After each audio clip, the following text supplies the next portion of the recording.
খুলে দাও বাহুডোর।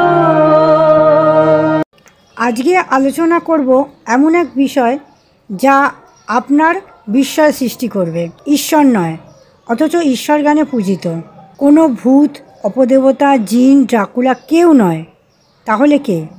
উত্তর হলো এলিয়ান, যাদের নিয়ে একটি হিন্দি চলচ্চিত্র হয়েছিল, কোই মিল গয়া। অন্য গ্রহের প্রাণী পৃথিবীতে এসেছিল, মনে পড়ছে সেই সিনেমার কথা? সেই না দেখা জীবের মূর্তি পূজিত হয় ঈশ্বর গানে। বিশ্বে শুধুমাত্র আছে ভিনগ্রহী অর্থাৎ কিনা এলিয়ান মন্দির।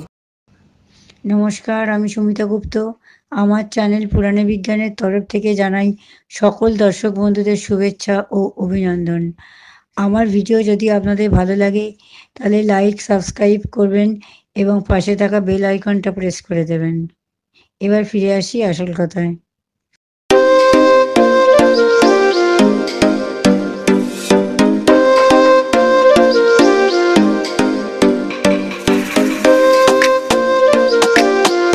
একটি আছে যে মন্দিরে ভিনগ্রহীরা পুজো হয়ে থাকেন। মন্দিরটি আছে তামিলনাড়ুর সালেম জেলায় অবস্থিত। এই মন্দিরটি লঘুনাথন নামের এক ব্যক্তি তৈরি করেন। ওনার দাবি অনুযায়ী উনি ভিনগ্রহীদের সাথে কথা বলে তাদের অনুমতি নিয়ে এই মন্দির তৈরি করেছেন। ওনার মতে ভিনগ্রহীরা হলো দেবাদিদেব মহাদেবের প্রথম সৃষ্টি এবং তারা পৃথিবীকে বিপদ থেকে রক্ষা করতে আসে। এই মন্দিরে অন্যান্য দেবদেবীও আছেন, তবে এলিয়ান মূর্তিটি মাটির নিচে একটি কক্ষে স্থাপন করা হয়েছে এবং নিত্য পুজো হয়ে থাকে সেখানে।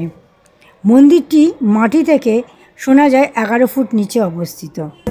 এই পর্যন্ত। নমস্কার।